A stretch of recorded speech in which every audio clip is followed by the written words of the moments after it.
राजधानी दिल्ली के विज्ञान भवन में आयोजित नारी शक्ति वंदन सम्मेलन के दौरान केंद्रीय महिला एवं बाल विकास मंत्री अन्नपूर्णा देवी ने देश की महिलाओं के सशक्तिकरण पर अपना संबोधन दिया। उन्होंने नारी शक्ति वंदन अधिनियम को मातृशक्ति के वर्षों के संघर्ष और साधना की एक बड़ी लोकतांत्रिक सिद्धि करार दिया। अन्नपूर्णा देवी ने प्रधानमंत्री नरेंद्र मोदी के विजन की सराहना करते हुए कहा कि ये अधिनियम महिलाओं के सामर्थ्य, आत्मसम्मान और लोकतांत्रिक भागीदारी को सुनिश्चित करने वाला एक युगांतकारी परिवर्तन है।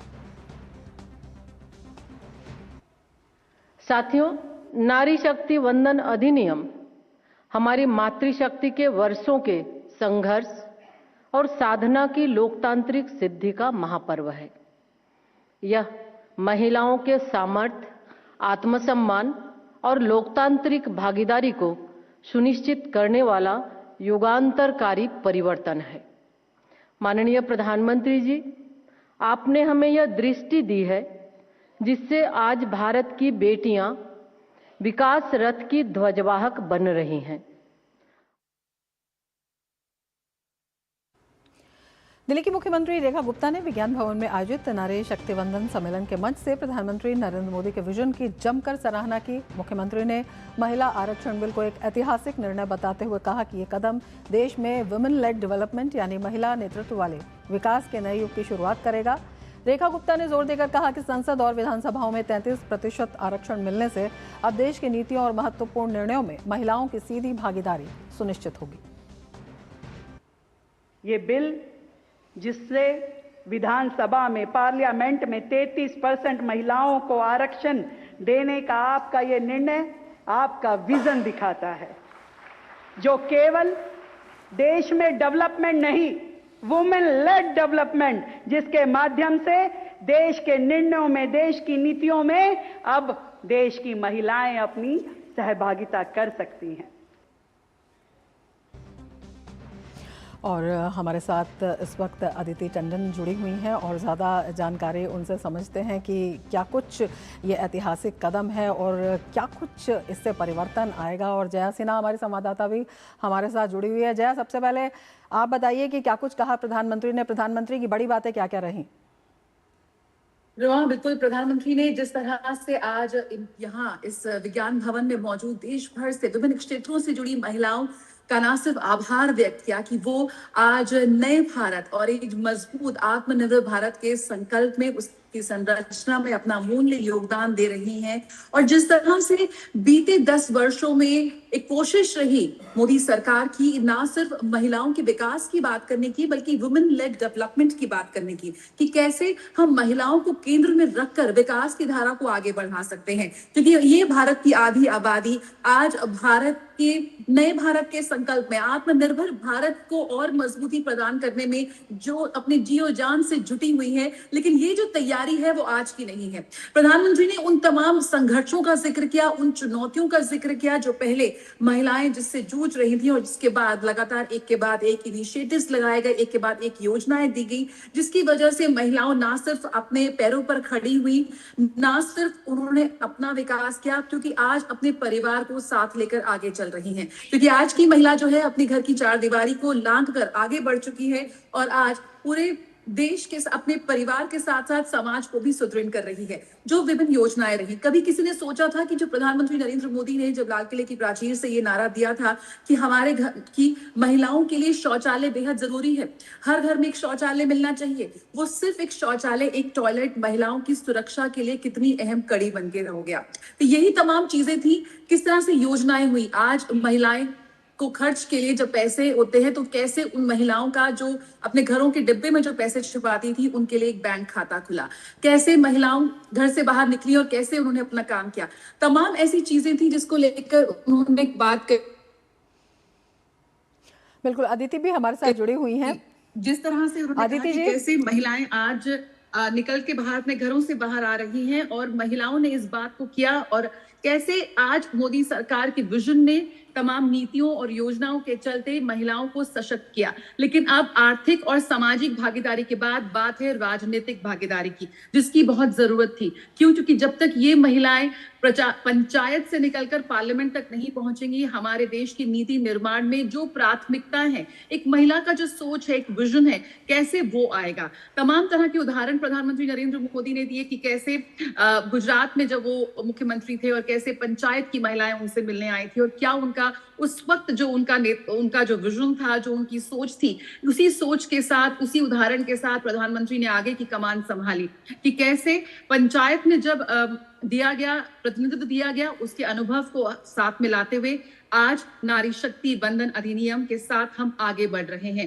कैसे आज नीति निर्माण में भारत की महिलाओं की उतनी ही भागीदारी की आवश्यकता है जितनी कभी पुरुषों की होती थी। तो ये बात जब वो लोकतंत्र के सर्वोच्च मंचों तक पहुंचेंगी महिलाएं,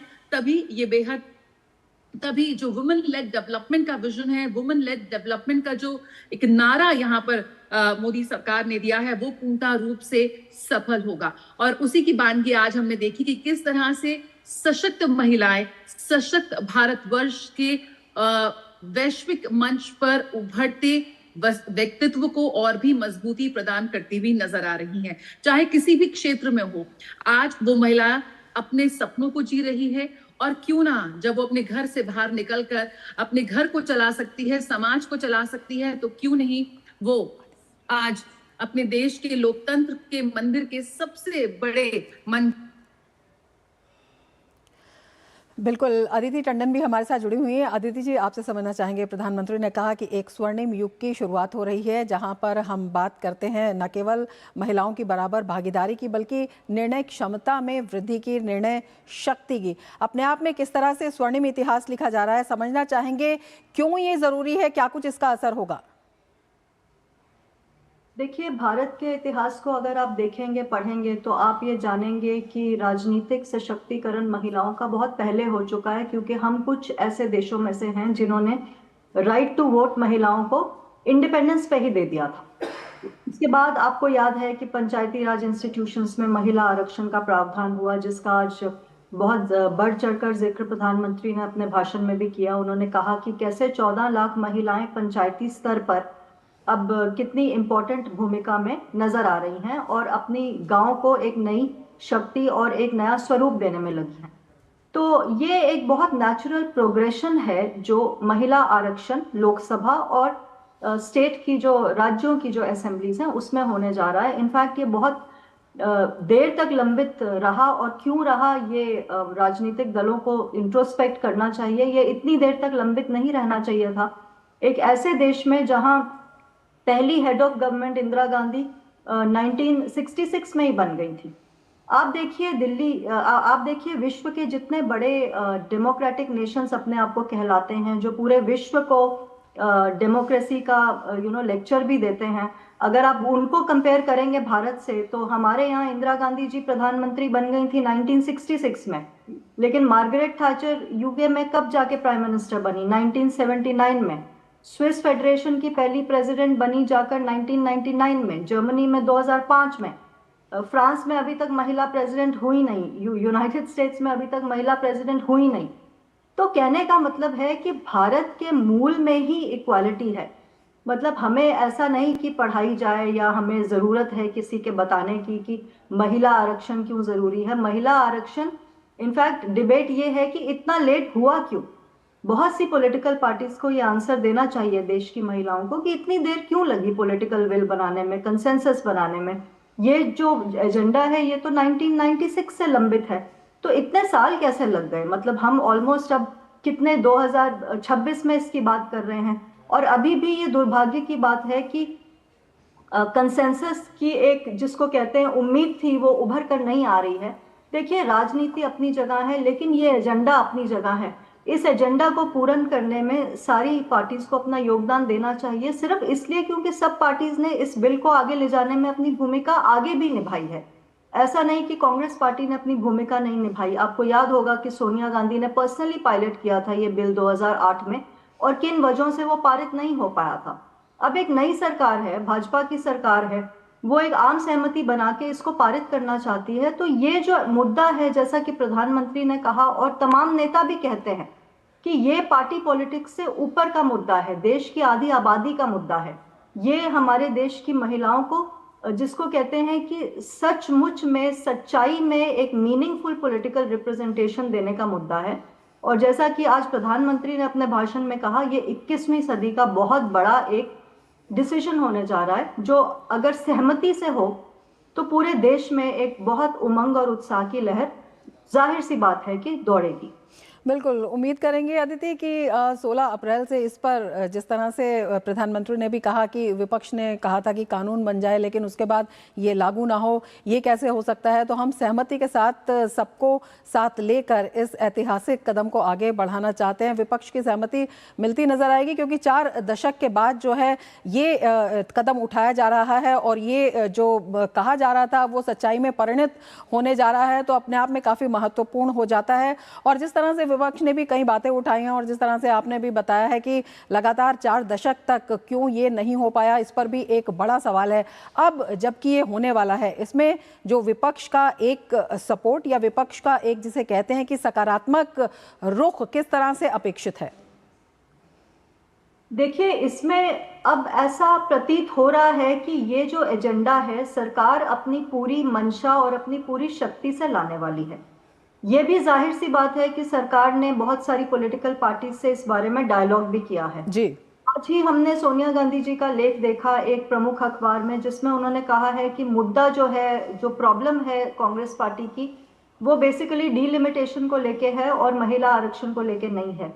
ये ठीक है, उनका राजनीतिक मत ये है और उनका राजनीतिक विश्लेषण भी ये है कि अभी इलेक्शन चल रहे हैं, तो इसके बाद एक ऑल पार्टी मीटिंग बुलाकर उसके बाद मॉनसून सेशन में ये पारित होना चाहिए था।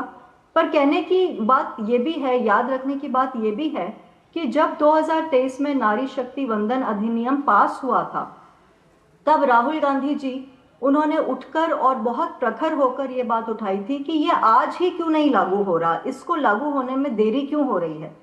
तो आज जब प्रधानमंत्री ने अपना मुद्दा उठाया तो उन्होंने यही कहा कि विपक्ष उस वक्त भी यही चाहता था।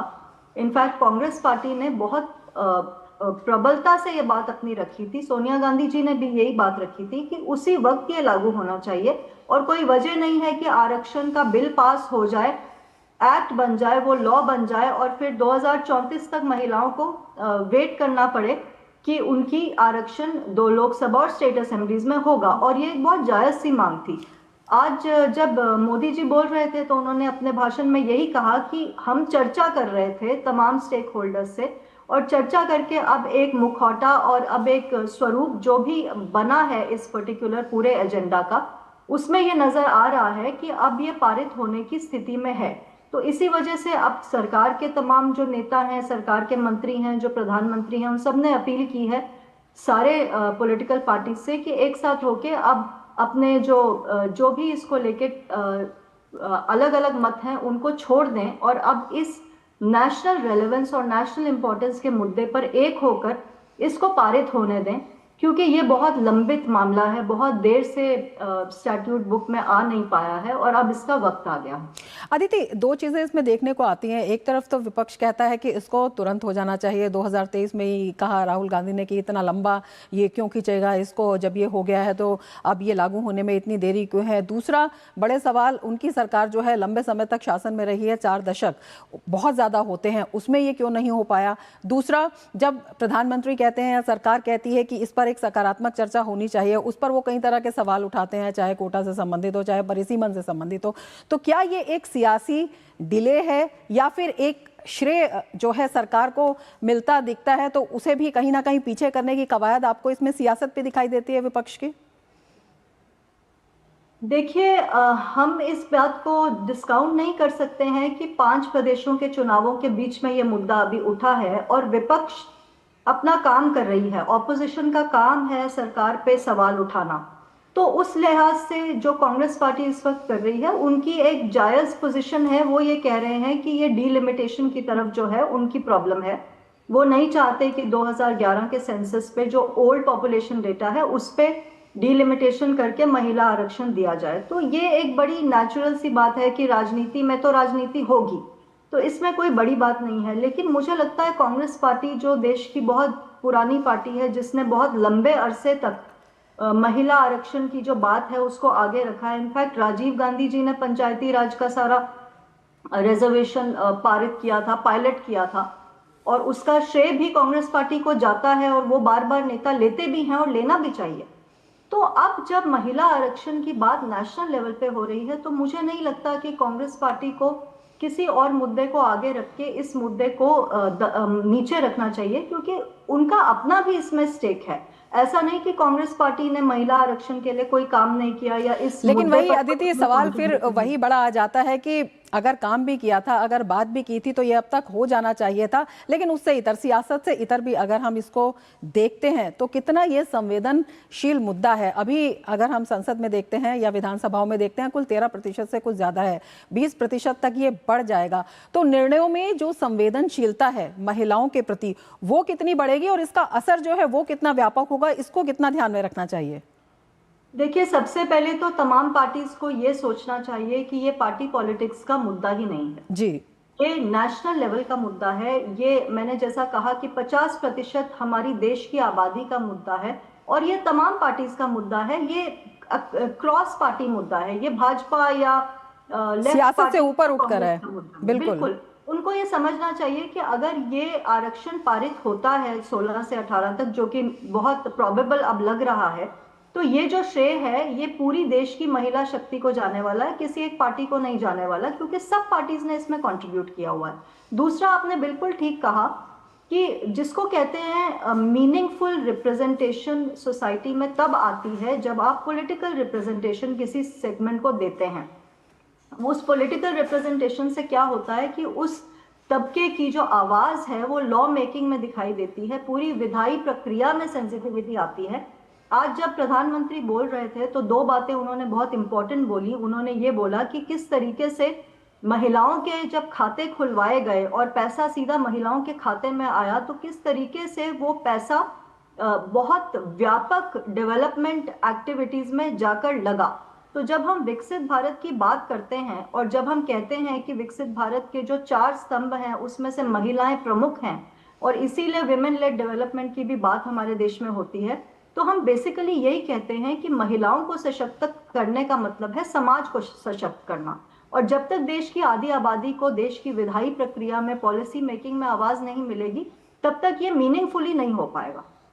बिल्कुल, बेटी बचाओ बेटी पढ़ाओ से लेकर प्रधानमंत्री ने जिस तरह से इस भावुक मुद्दे को उठाया और उसके बाद सशक्तिकरण जिस तरह से दिखाई भी आज दे रहा है, प्रधानमंत्री ने यह भी कहा कि जब दुनिया देखती है भारत में महिलाओं का प्रतिनिधित्व तो वो भी अपने आप में चकित हो जाती है, अपने आप में बेहद महत्वपूर्ण है इस कदम का। इस जो सशक्तिकरण का, सियासी सशक्तिकरण का जो कदम है वो अपने आप में स्वर्णिम इतिहास रचेगा। बहुत शुक्रिया अदिति हमारे साथ जुड़ने के लिए और इतनी महत्वपूर्ण जानकारी हमारे साथ साझा करने के लिए। और अब लेंगे एक ब्रेक, बने रहिए टीजी न्यूज़ के साथ।